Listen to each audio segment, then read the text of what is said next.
All right.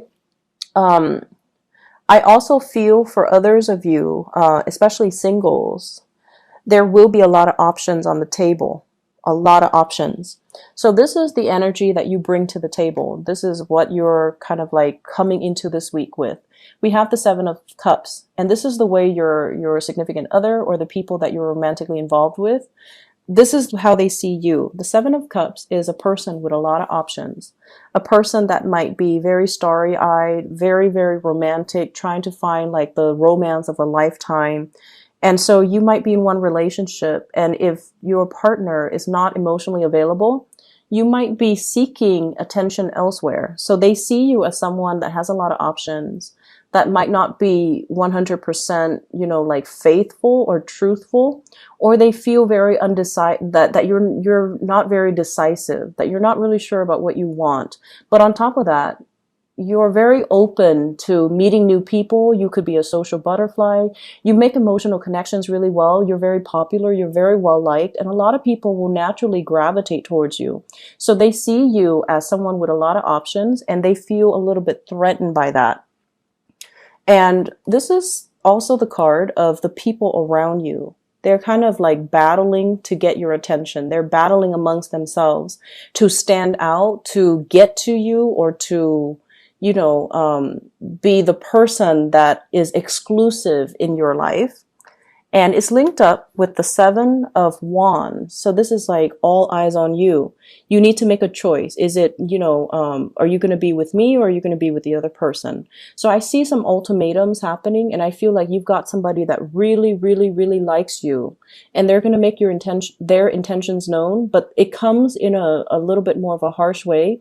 Like, if you want to be with me, here are the conditions. Like, you can't be talking to other people. You can't be, like this, undecided and just wishy-washy. You need to be focused exclusively on me. So it's like all the arrows are pointed towards this person. So they want you to be exclusive with them. So I feel like a relationship that might be very tenuous in the past, coming together because they're going to make their intentions known, and they're going to tell you they're not going to be tolerating certain things in the relationship, so that if you can fix those things, then I feel like an escalation in the taking the relationship to the next level, an escalation of that. Okay, so it looks good, but I feel like if you are a little bit more prone to, keeping your options open, you're going to need to pick somebody for this week. Your partner, this is your partner or the person that you're thinking about. We have the Hermit. The Hermit is trying to find something. Okay, so this is somebody that is trying to figure some things about you. And if they have inkling, so this is someone who's very spiritually awakened and spiritually aware. They have really sharp intuition. So you're meeting somebody that is your match. This is also a card of Virgo, but I feel like the signs don't really matter, not in this deck, because the energy of this person that's coming in, they're very critical. They want specific things in a partner. And I feel like, they're at a point in their lives where they don't really want to mess around. They enjoy their own company. They don't get into messy entanglements. They could be also biologically like older than you.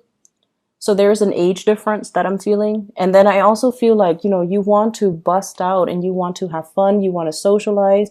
You want to go out and date. You want to, keep your options open. But this person has already done that. Like, it's like been there, done that. I know what I want. If you can't give me what I want, then, don't waste my time. They're not going to say it exactly like that, but I feel like their demeanor is very much like, I'm looking for a serious relationship partner. And I am suspecting that you're not ready for that. And so I'm going to, when you're ready, contact me. That's what it feels like to me. But either way, this is also somebody who is doing research, who is snooping, who is looking for you, or looking at you, and or looking at what you're doing behind the scenes, looking at text messages, looking at emails. Okay, so just be careful. And the way in which the two of you interact, we have here the Strength card, and the Strength card is this is a card greatly about attraction. Two people who are very, very different from each other, being very drawn to one another, being very attracted to one another. One person might be very independent and the other person needs a partner. One person is like, I can do everything on my own. They're very strong, very resilient. The other person needs a lot of attention. So I see some dynamics in the relationship coming out into the picture for this week, where you have to kind of learn to work with each other's rhythm, each other's style, each other's likes and dislikes and quirks. And you start to see all the differences that you have with a crush or with another person. So I feel like, the differences are going to be very glaring. And they're being revealed so that you can learn to work with them. We don't need to always agree on everything, but we need to be at least, adult about it to kind of talk things out. So the five energies always deals with conflict. But in this situation, it's almost like two people who are very stubborn and who are arguing over things that don't really matter in the long run. Because in the long run, with the major arcana card, with the strength card, there's a lot of attraction, there's a lot of lust, there's a lot of like I feel this animal magnetism, between two people. And there's a lot of, as well, so much attraction that if you're not together, it can create like sexual frustration. So I see that element coming into the picture, but at the end of the day, I feel like things are going to be hashed out and your attention is going to be directed to just one person, or one person is going to be very, very directed towards you. Some of you are dealing with a fire sign, a Sagittarius, an Aries, or a Leo. If the relationship has been very, very stressful and strenuous in the past, I feel like there's a coming together to resolve conflict and to move forward. If there has been issues with infidelity or flirtations outside of the relationship, that's coming in, but I feel like you have the ability to resolve it and you have the ability to kind of talk things out. Okay? There is a resolution, and I feel an accusatory energy coming through across this spread. If you're dealing with a fire sign where someone might be flirtatious, flirting outside of the relationship, talking to other people, trying to keep their options open as well. Could be you or them, but I feel like there's going to be like accusations. So you need to be very careful about that. All right. Singles, there are a lot of options. I feel like you've got a very strong fire sign, Sagittarius, Aries, Leo, in particular Leo, and you have the Hermit, which is the Virgoan energy.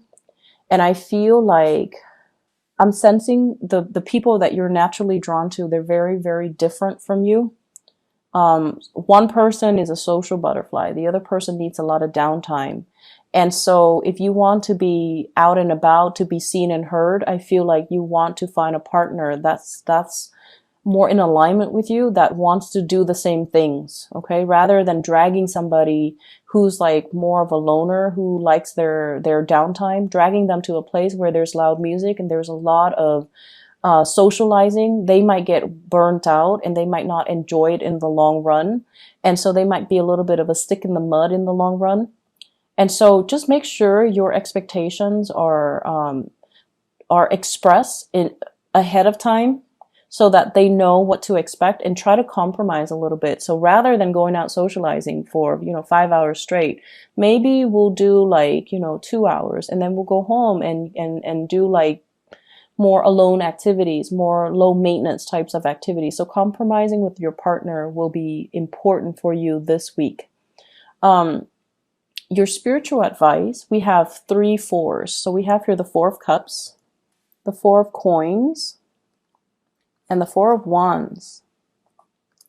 So what I feel happening, fours deals with like the pillars of stability. So like 4 legs on a chair, it makes it very, very stable. And it makes it very, it doesn't make it wobbly. It makes it like steadfast and stable, and it can carry a lot of weight. And I'm bringing in this analogy with the table, this picture with the table or the chair. And I feel almost like there's a need for you to focus your energy inwards, okay? There's a need for you to find emotional stability within yourself. Huge emotional stability that needs to happen within yourself so that you're not scattering your energy and being disappointed by other people. This is like making plans with other people, and then at the very last minute, they're like, oh, did we make those plans? So then your whole day is sort of like ruined, mainly because, you had plans, you were so like adamant about, going through with these plans, and then something happens and then you're just like crushed. So this is like needing to fill up your time, needing to find that emotional fulfillment within yourself so that you're not reaching out to other people for emotional fulfillment. We have as well the Four of Coins. This is needing to save up, needing to be careful about finances and expenditures. I see a lot of you going out a lot, especially for singles, going out on dates, going out a lot, doing social activities, and that can get very expensive. So this is like not spending within your, learning to spend within your means, learning to save up for a rainy day, learning as well to draw back your energy, and, just finding that personal me time and finding a lot more opportunities for you to be by yourself and to cultivate hobbies, cultivate other things, rather than scattering your energy and your wealth and resources outside of the home, okay? Needing to save up for a rainy day, I see that coming through really strongly. And I also feel like if for those who are attending a lot of like gatherings, such as weddings, there could be invitations for weddings. There could also be invitations for like they're saying like a house reunion, buying property, hearing about people buying property, and then you're buying a lot of presents for these these engagement get-togethers, as well as housewarming gifts and things like that. So the expenditures are going to pile on, and so you want to be, careful with your spending. And with the Four of Wands, this is learning to cultivate things, and with another relationship partner, balancing out the relationship. So, the two, I don't know what they are, the two creatures, they all have their own homes. So some of you might have two houses. One person lives in one house, the other person lives in the other house. And you're trying to make things work. So like, I feel like this is a card, it's a four, but it's all about two people who are very independent being able to bring a lot of good things into the relationship, because the relationship is not codependent. It's like they're both independent entities. They do whatever they want. No one is really waiting on another person, and they don't get hurt if the other person renege on promises because they have other things going on in their lives. So needing to do that, needing to like find that balance in the give and take in a relationship, finding people or even relationship partners that are bringing value to the relationship the same way that you are, rather than having to take care of one person. And so I feel like there are a lot of security oriented issues that are coming into the mix. And I also feel like there are a lot of straightening out, ironing out that you have to do in your own life when it pertains to where you are finding emotional fulfillment, where you are like not branching out and making a move in your own personal life, either changing location, changing jobs, mainly because of where you're at right now. It's stable. Okay. So the first card out here is the Fool. And this is like turning over a new leaf, starting over, branching off in a new direction, and figuring things out as you go. So it's like, don't plan so far ahead in advance that you scare yourself into staying. Embrace each opportunity with a sense of optimism, because the energy that you put in is the energy that you're going to manifest. Okay, so like look at situations not through the pitfalls that could potentially happen, but through like the opportunities that it's going to be able to bring you. Making a change in your life, changing location. I see a lot of movement happening here. And I feel like you're on the verge of making this change, and all of a sudden these self-defeating fears, all of these fears cycle back in, and then you kind of stall, you kind of stop, and you're like, I'm not ready. But I feel like you are ready. So whatever changes that are happening in your life for this week, you're definitely on the right track. Don't let the fears hold you back, And don't feel like you're not able to do it on your own, that you need a partner or you need somebody to hold your hands and walk you through the process. You are more than capable of doing this on your own. Don't let the self-limiting talks and the fears and the rumination affect or, even imbue the situation with negativity, because I feel like whatever you think about is going to manifest, and then it's really going to detract you from your tracks, and it's going to stop you dead in your tracks, and you're not going to be able to grab the new opportunities because you're going to talk yourself out of it. Okay? You're on the right track, Pisces. Don't fear it. Allow the change to just naturally, organically happen. So it's like taking the first step and then meeting the universe halfway.